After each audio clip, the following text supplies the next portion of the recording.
Good morning, everyone. Thank you so much for joining us at the IMCM How to Community Ministry podcast. This is the Interfaith Multicultural Community Ministries podcast. It's educational.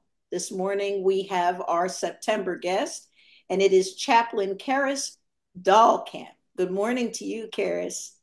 Good morning. Thank you so much, Shannon. I am so excited to have you here today. What an amazing human being. Let me tell you a little bit about Chaplain Dahlkamp. He's based in the San Francisco Bay Area. He's worked with youth and communities for over 20 years. That's a very long time. He recently completed, after 10 years, as the director of youth ministries at Lafayette Orinda Presbyterian Church. While he was there, he also served as a volunteer organizer with Faith in Action East Bay and was a parent volunteer with Youth versus Apocalypse in Oakland. I miss Oakland. He holds an MDiv from Dubuque Theological Seminary and is currently serving as a resident hospital chaplain.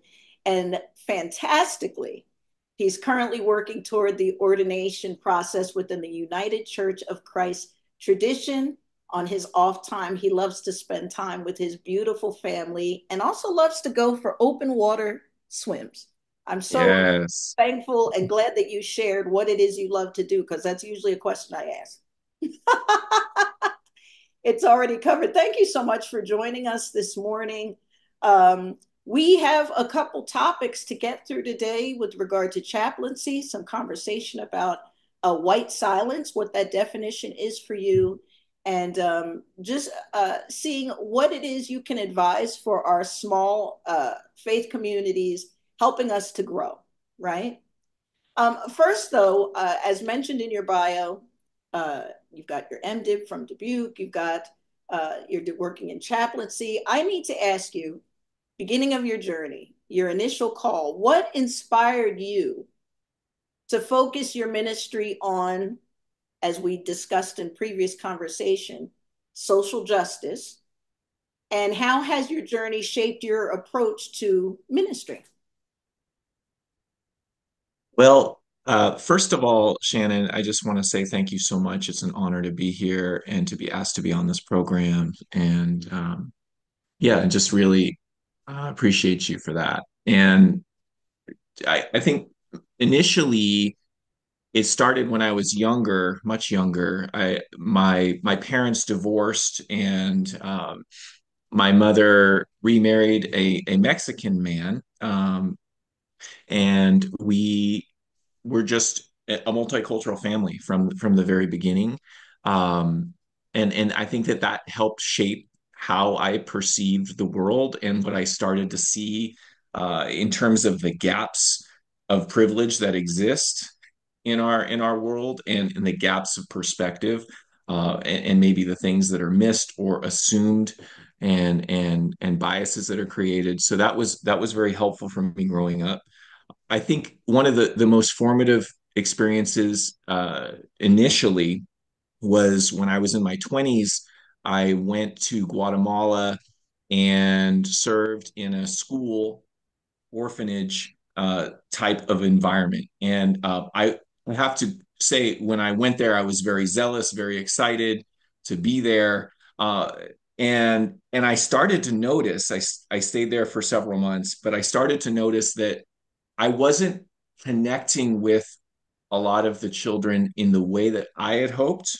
Mm. And I started to question why.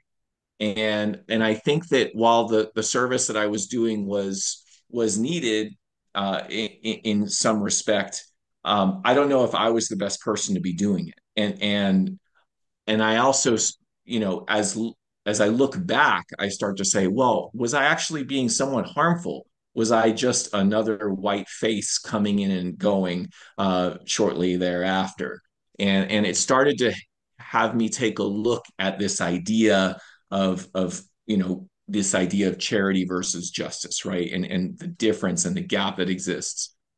And I think for me, that's what I am trying to do in my life, is recognizing the privilege as a white man, white cisgendered male that I am in the Christian tradition. How do I then be a responsible white man in that space. I have the privilege, and what am I doing with it? Right, is the question. Um, Shortly after Guatemala, I served in an organization called City Year, and that was very formative for me as well. That was in San Jose, California. It's a national program. It's an AmeriCorps program, bringing very diverse groups of young people together to serve for a year. And that created a lot of conflict. It created a lot of tension. It also created a lot of understanding for me and recognizing again the privilege that I had, and starting to question, how am I going to show up in this world? And that was very inspiring for me. Uh, Moving later into my life, I think after leaving the church for several years, I came back to the church in my 30s, Mm. and it was actually I was living in London with my family, and we found this small little church in East London, and the minister was just so on fire for justice. And for me, someone who had kind of given up on the church, I was re-inspired because I said, "Oh, this is what being a person of faith can look like in the world." And in my opinion should look like. And that brought me back to the church, and that was very helpful for me to bridge the social justice piece and the faith piece, right? And having them be together. When I came back to the States, I eventually ended up at Lafayette Orinda Presbyterian Church. And while there, I was volunteering, as you mentioned, with Faith in Action East Bay. And we went on a trip to Alabama with Reverend Ben McBride to learn about the civil rights movement from people who were there. And Ben would always Reverend Ben McBride would always say, you need to get close to the pain if Wow. you're going to understand. And that has stayed with me. And he also said, this is not a sentimental trip. Mm. This is a trip to ask yourself, who are the people that are being hosed down now? Who Wow. are the people that are being chased up into the trees now, Mm. right? Being chased by dogs, or who are the people that are being arrested now? That was very formative for me, and I think was a paradigm shift for me. Yes, being with him and the other leaders from Faith in Action East Bay. My own children lead me. They are activists, they are organizers, and they I'm just trying to keep up with them, honestly, many times. And that is very inspiring to me. My wife is an inspiration as well. She's an organizer and doing amazing things.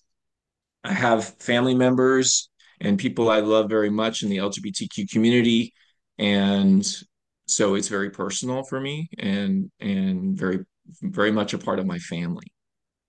That is beautiful. I love hearing the whole family being involved in this process. And then also too how that experience impacted you. The I would assume there were uncomfortable conversations with regard to the civil rights movement and having made that trip. Before I ask the next question, I want to dive a little deeper into that trip that you'd taken. Um, was there ever a moment where in that uncomfortable, I would assume there was an uncomfortable conversation or feeling perhaps, or did you feel very comfortable in that space, knowing who you were, how you were presenting, how people viewed you? What was going through your mind when you initially knew I'm going to take this trip? There's going to be some conversations about the civil rights movement, considering Mm. conversations we have in this country in the history as a white cisgender male in that on that trip. I think I got really present to the generational trauma Mm, that exists in this country, yeah. and it gave me a lot more understanding for how triggering I can be, Mhm. and with all of the biases and embedded racism that I have. Yeah. Uh, and it helped me understand the magnitude Yeah. of what we're talking about when you've got members of a family that are traumatized Mm. for hundreds of years, Yeah. right? Generation after generation after generation after generation, every member of the family. That was paradigm shifting for me in terms of trying to understand, not understand, but trying to understand Hmm. uh, the significance of that in how much that has impacted the world, and then recognizing the importance of not staying silent Wow. That's inside good. of that. Can you mentioned charity? There's a difference between charity and active participation. Can you delve into that a little deeper? What is the difference between the two? What are the differences between charity and active participation when it comes to social justice work? Um, yeah, so I think the difference between charity and active participation, well, I would say let's talk about active participation. I think it looks like relationship, right? So we're talking about real relationships with real people Hmm. that you know and you care about, that are in your community, in your family, Hmm. whether it be your real family, blood family, or chosen family.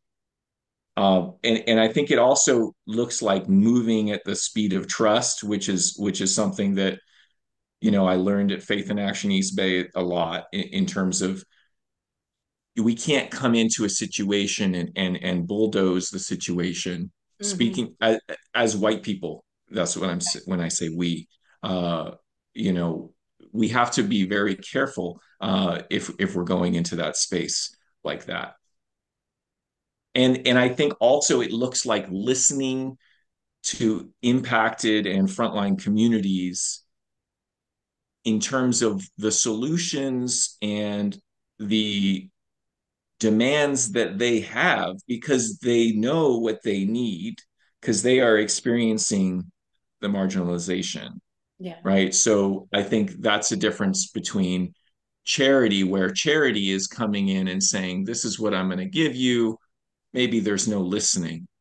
And it's also oftentimes about feeling good about doing something, but not really having that relationship that you need to really make a difference in actively participating in the community, Hmm. right?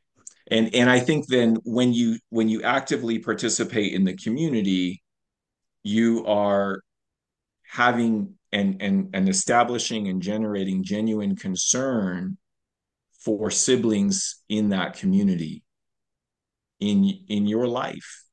Hmm. And I think that's the difference. Charity is oftentimes coming in and not respecting the space, Hmm. and maybe oftentimes looks like a little bit of posturing versus actually being curious and concerned. That's good. It makes me think of experiences in my life at one point over 20 years ago, being homeless, a homeless single mom, right? And I remember the churches or the groups that would come to the homeless shelter to bring a meal or da da da. And I recall being aware of posturing and things like that. There was charity looked like entitlement in a, does that make sense? Uh, Yeah. like They're coming to do this thing was they were entitled to be able to. be a savior of some sort for, and it did feel that way. It didn't really feel Yeah. like advocacy or anything like that. I always felt made me feel smaller. Yeah. That could have been just my experience, but I get what you're saying about the difference between the two. And then also too, you mentioned silence and white silence. I'm sure it's quite possible there's an obvious definition to that. But I would love for you to break down white silence. How do you define it? And what role do you think it plays in both religious and secular spaces? For me, I think it's when white people lean into their comfort Mm, and privilege rather than saying what needs to be said or doing what needs to be done for the respect and dignity of people on the margins, people of color, women, people in the LGBTQ community. mhm. And zooming out from that, I believe it's impossible not to be political in our ministries. It's Wow. impossible, in my opinion. Yeah. When we choose, and I'm speaking directly to white people listening to this. I'm speaking to everyone listening to this, but I believe that white people need to do the work with white people. Mm, It's not on the it's not shouldn't be on the shoulders of people on the margins to do this work for white people.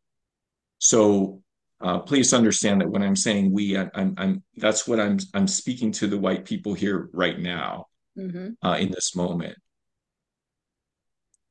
When we choose as white people not to say anything, we are in essence advocating for the status quo.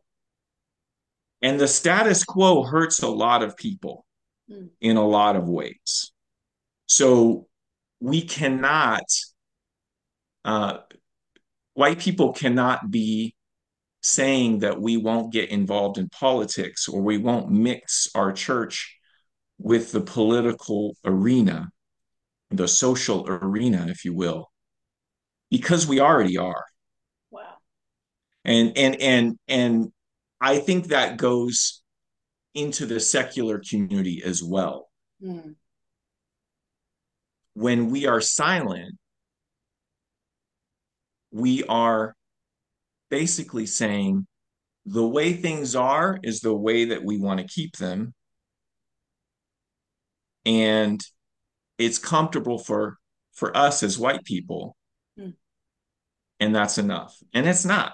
So for me, that's what white silence is. And I've definitely witnessed it. I've definitely been a part of it. And I've been inspired though to see that that's not the path. So I hope that helps. it does tremendously. And then with that, how do you advise our smaller congregations, our smaller interfaith communities that are navigating all the things? Because we're moving into spaces where, regardless of denomination, regardless of um, religious belief, we learned, I believe, since 2020, since COVID, that um, churching has to be done differently. Whether you're a mega church or a little church in the desert, whether you're an online church, it has to be done differently. With that being said, how do you have these conversations about race and white silence in our interfaith communities? We know how our Christian churches believe, but we have our Buddhist church, Buddhist temples, and we have our Muslim community. How do we have these conversations? What's the common thread that would get everyone to get on board with stopping this white silence that you speak of? Well, I think we have to recognize that as many know listening to this, having those conversations, those difficult conversations are exhausting. Mm-hmm. And it's important that that burden not be only on certain people. Mm-hmm. Mm-hmm. I think in smaller congregations, this is especially possible. We have to get to know people Mm. for who they are. We have to get to know people. We have to get to know and get curious about their stories. And I believe that as we get to know people, because we're curious, we're genuinely curious, Mm-hmm. and we genuinely want to understand, we fall in love with them. And I don't believe that you can ignore someone that you are in love with. Mm. That's good. And I think that for me personally, what helps, if Mm-hmm. this is helpful for anyone listening, when I am speaking to someone, maybe another white person that does not agree with what I'm saying, Yeah. or maybe my supervisor or something like that, I'm imagining the people that I know and that I'm in love with Mm-hmm. standing listening to me by my side, not behind me, but right by my side. Next to you. Yeah. But they're not speaking, they're listening to me. And are they proud of what I'm saying or are they not? Mm. And for me, if they're proud of what I'm saying, then that that's more important than what the person facing me is saying. And it gives me courage, it gives me strength. Mm. So that's helpful for me. And I think that that crosses any any denominational uh, or religious boundary, because we all are human beings and we all fall in love with each other when we know each other. But we have to get curious about who that person is. Mm-hmm. And we have to recognize that we have bias and we cannot pretend that we don't. But I do believe that when we, like Reverend Ben McBride would say, when we are courageous enough to get close to the pain, we will we will fall in love with the community and with the person in front of us. And from there, advocacy is just a natural step. Mm-hmm. Do you think that you can effectively, let me think of how to word this. Are you able to effectively chaplain as a white person? Can you effectively chaplain people of color if you have no understanding of the term white silence?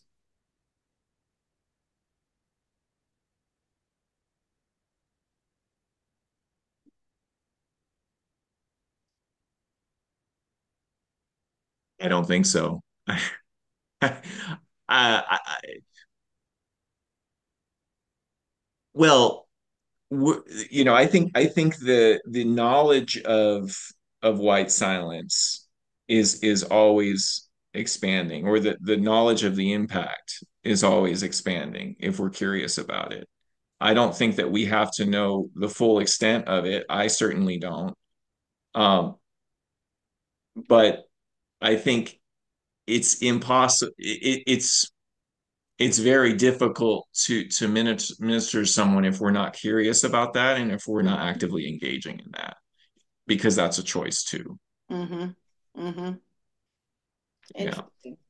I know I've always wanted to ask uh, a chaplain that question because I know that it does require Mm. you to be deeply connected with the person that is in your care.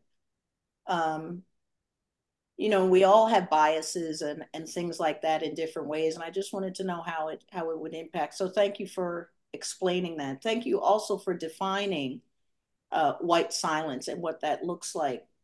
Um, and unfortunately, those uncomfortable conversations will need to happen in our interfaith communities and our Christian communities. Still, it's still on the table to discuss That's when right. That's right. when we're ready to talk about it.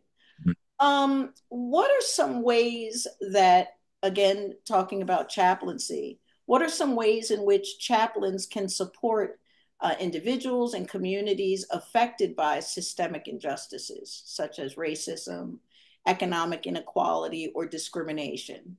Um, is there work to be done outside of the hospital walls?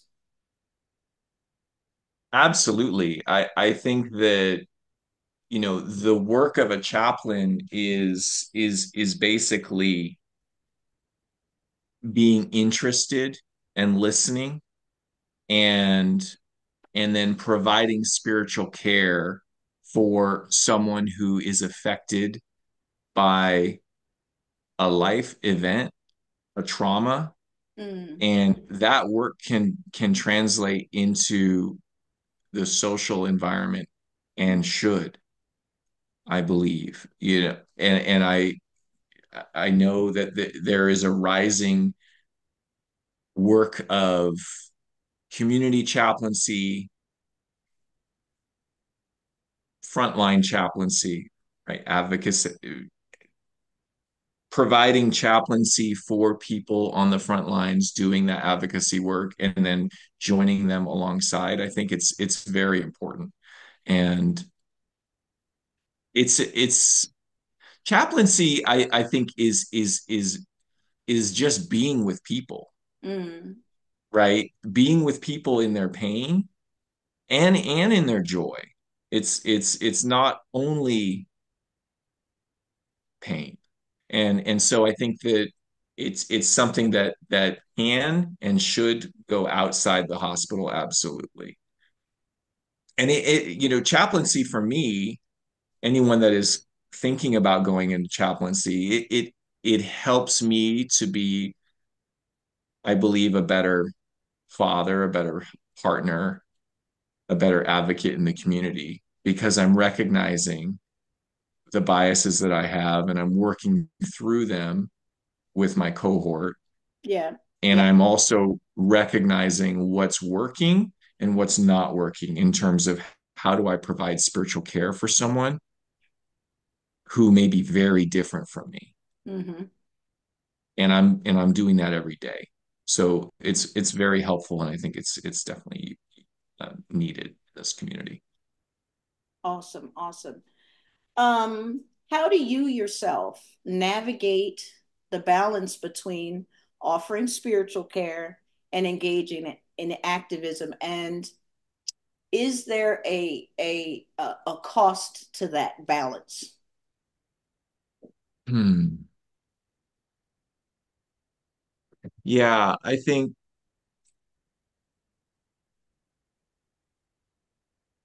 you have to take care of yourself. I think that when we're providing spiritual care for others, that can be very draining. Mm-hmm. And that is something that I've learned in chaplaincy work, is that we have to prioritize taking care of ourselves so that we feel resourced and ready to go out into the next room or the next event, in a way that we are able to be fully present. Mm-hmm. Um, and in terms of the work of advocacy, I think that it's the same thing. In many ways, it's similar in that we have to be, and we hear this a lot. We need to be providing the care for ourselves, and asking ourselves, what do we need right now, Mm-hmm. right?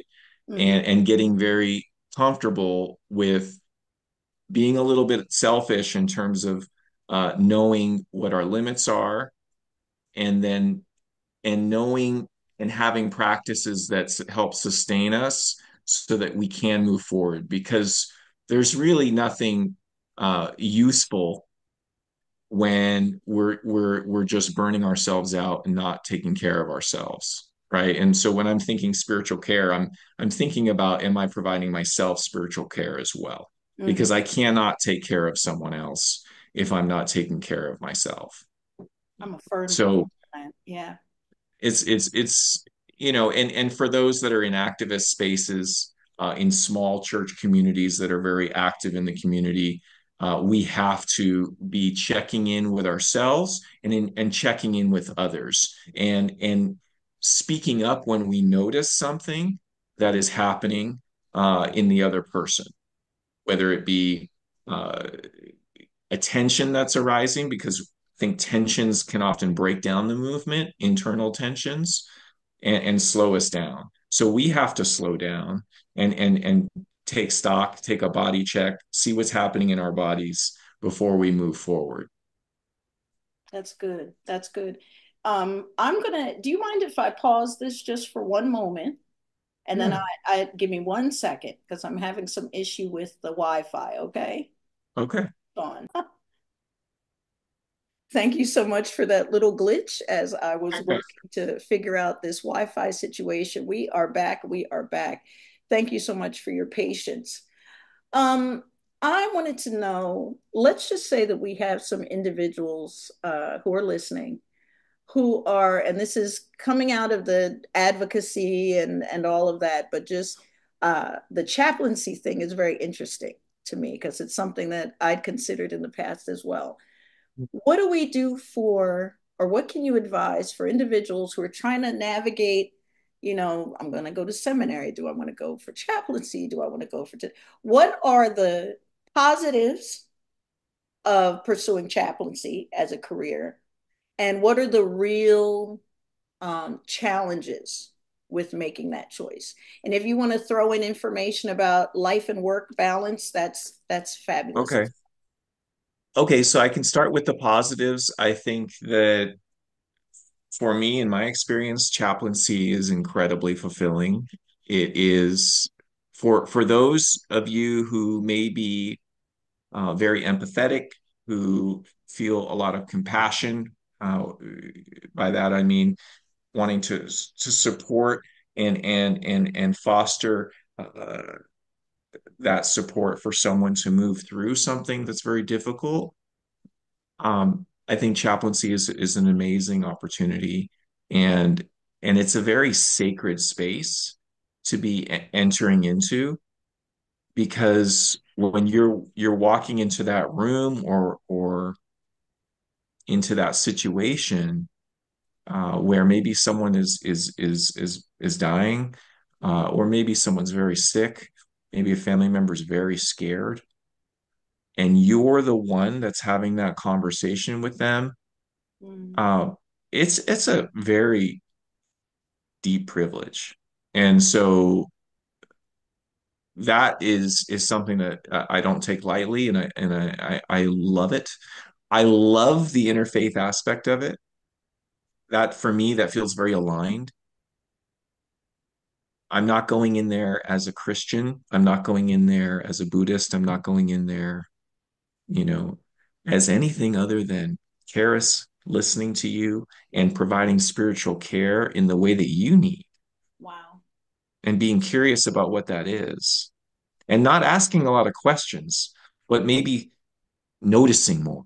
So I think that that's the beauty of chaplaincy, is that you're not asking a ton of questions, because asking a ton of questions is not really a listening stance. It's kind of directing, Ooh. right? And so noticing Hmm. and being curious is the deeper listening, and being silent. Uh, for me, that's just, there's a whole universe there that I'm just fascinated. The difficult parts, I think, are definitely, in my experience, is one of them is that tendency to burn out. And that's why I talked about, and I think that that's true in the church too, right? I've worked in the church, and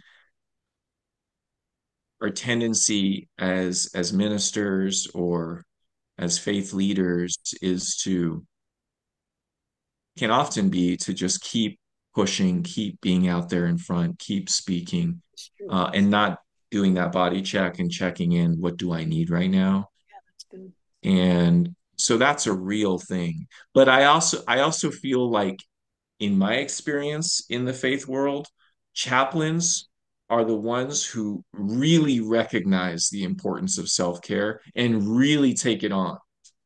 Yeah. And it's not a joke, or it's not a cliche. It's important and it's needed. So uh, I think that is something that you know you really need to question whether or not you will have those practices for yourself and have that balance, have rituals Hmm. for yourself, whatever that may be, so that when you come home and when you go back into your life outside of chaplaincy, that you're present with those people in your life that you love and care about. So that's something really to think about and consider. And but try it out if you're interested, because it's an adventure that is deeply beautiful. And I think I'll also add this. I think personally, Mm. our society, right, is in our world is breaking apart in a lot of ways. Wow. Capitalism is not going to sustain us, Mm. right? So there will be a downturn, Yeah. probably in our lifetimes for many of us or that are watching this. And I do believe that chaplaincy will be a very big part of the faith world.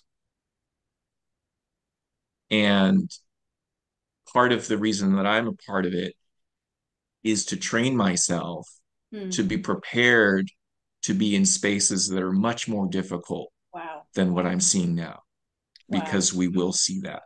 And we are already seeing that in certain parts of the world. Mm. So, That is so inspirational. When you said asking questions is not like active listening.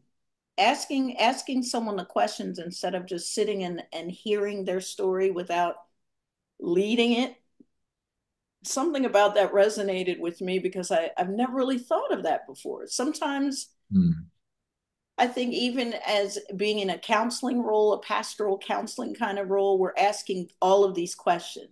Well, tell me a little more about da da da. What was your childhood like? mm, And tell me about your mother and mm, father and da da da. But that may not be the story that the person needs to tell in that moment because we're guiding mm. them to give Yeah. answers. Is that what you mean? It's kind of like Yeah, that. I think we're definitely, yes. So, yeah, so we're still asking questions, but the questions are responses Ah, to the direction of the person we're listening to. that's good. That's good. I feel like that should be. You ever hear something and you're like, this should be on a t-shirt? Yeah. Why have I never thought of it that way before? What a blessing. What a blessing.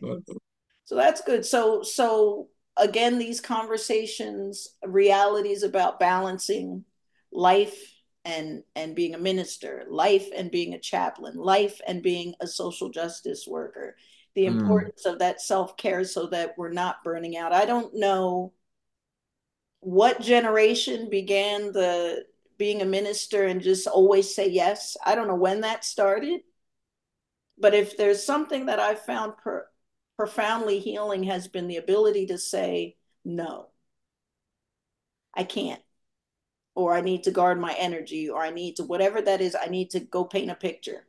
You enjoy swimming. Um, Yes. I cannot swim. I have a horrible fear of water, but I'm captivated by people that enjoy. Yeah. And one day I might learn. Tell me a little more, if you can, about, and I always ask our guests about their self care specifics. You mentioned you love hanging out with your family. Family time, when you're with family that you love, is a beautiful, beautiful thing.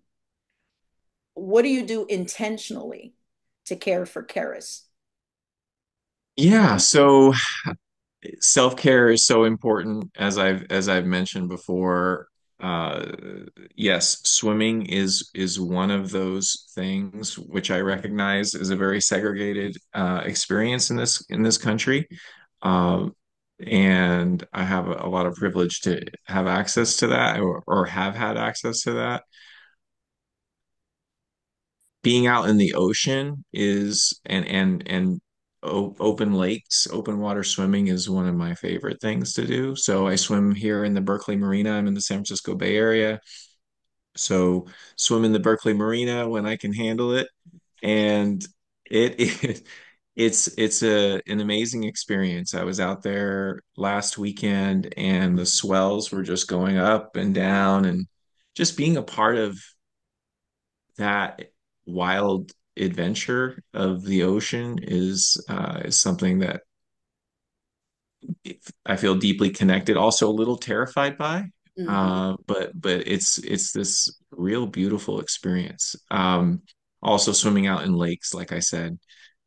I love to go out on walks as an introvert. I like to take time by myself, and I, I've been becoming more and more fascinated by my ancestors from Ireland, and the way that they would worship and listen to trees and nature, and I'm starting to do that more, and very much a novice at that, but that's something that's feels very old for me, and also very intriguing and lovely. So I'm doing that as well. Um, Spending time with my family, like I said, asking what I need right now, doing body checks, and one thing that I really love is stones, and I love to. My family makes fun of me all the time because I'm like always looking at little stones. Uh, I love um, just to have them around me. Feels Yeah. very grounding. And when I'm a chaplain, I will always have stones in my pocket, because I can hold on to them and remind myself that I'm in my body, I'm safe in my body, and the Wow. person I'm speaking with may be in crisis, but I'm not that person. Mm. I'm very connected to them and interconnected, but I'm not in their body, Mm. anyways. Because I know we all are connected, we all are one, but uh, it's a reminder and a grounding that I'm in this body right now, and I'm safe right now, and so that's very helpful for me. That's a powerful image. Thinking of, I've carried crystals in my pocket before Mhm. for whatever reason, protection. It's usually protection. Yeah. A lot of obsidian, a lot of that. When you think Mhm. of stones as a sense of grounding, a way to be able to ground when you're not outdoors with your shoes off and your feet in the soil, but you have these rocks or these pebbles. I think it's an amazingly beautiful thing. I don't think it's funny. I think more of us need to. Um, we're all coming into this knowing or understanding about the importance of grounding, and also recognizing that our ancestors did these things, these rituals, or walked barefoot, or did things with moss and plants and mixed it together in a pot with a this and that was your healing, right? Yeah. I don't know how we forgot over time and then it came back to us. Mm. I don't know. It's Mm. like being aware of our grandmother's medicine Mm. again. Yeah, and I have to qualify because I threw my family under the bus. They tease me in jest. But Right. they know what it is. Yeah. But I probably do look a little funny walking around on the hill just staring at the ground. But But you're they're very grounded. sweet. But The people staring at you that are not part of your family, that may not be doing it in jest, yeah, they're flying all over the place. They If only they knew. yeah. If only they knew. I figured your family wasn't bullying you. I No, figured not at that all. much. No, That's no, no. beautiful. You're an awesome human, Karis. And Mm, even with Helene being here and our Wi-Fi going out on this end and the lights and stuff like that, I'm just appreciative of your Mm, pushing forward with me in this. And I can't wait for um, our readers and listeners to hear this important conversation that you had, not just with regard to your ministry and how you got to where you are, but um, the uncomfortable conversation about white silence and mm, you being able to voice that to our white allies, what that is. mm, It's I can't speak it. It's almost mm, like speaking a different language, like we talked about with the chaplaincy. This, the different individuals we may care for require a different language, and mm, it's important that we learn those languages. But yeah, it mm. wasn't my language to speak, so I thank you so much for speaking it for me. Yeah, thank you so much. Yeah. Yeah, that definitely came close to our heart as a family. We went out to Minnesota a few years ago, and we're at a resistance camp Hmm. where Enbridge was putting in Line 3 in indigenous land. And I think that was also a point where I was really recognizing the impact of silence. And so for all of the white listeners out there, just remember that there are people that are needing you to speak up. Mm, So that's huge. Be mm, someone's megaphone. We're mm. gonna just make up slogans for t-shirts, Karis. That's what we're gonna Okay. Well, be somebody's megaphone. Preach that. mm, mm. Thank you. Thank you for Thank joining me you. today. Everyone, thank you so much for seeing this recording. I hope that you're able to gain um, some usable tidbits. We've had a brilliant mind here today to share with us. Karis, have an amazing day. Thank you again. And I hope to speak with you again soon. Thank you for being a part of this podcast this morning. I appreciate you. Thank you so much, Minister Shannon. I appreciate you and I'm honored to be on this. So I'm so grateful. Thank you so much. You're very welcome. All right. Have a blessed day. You too. Thank you.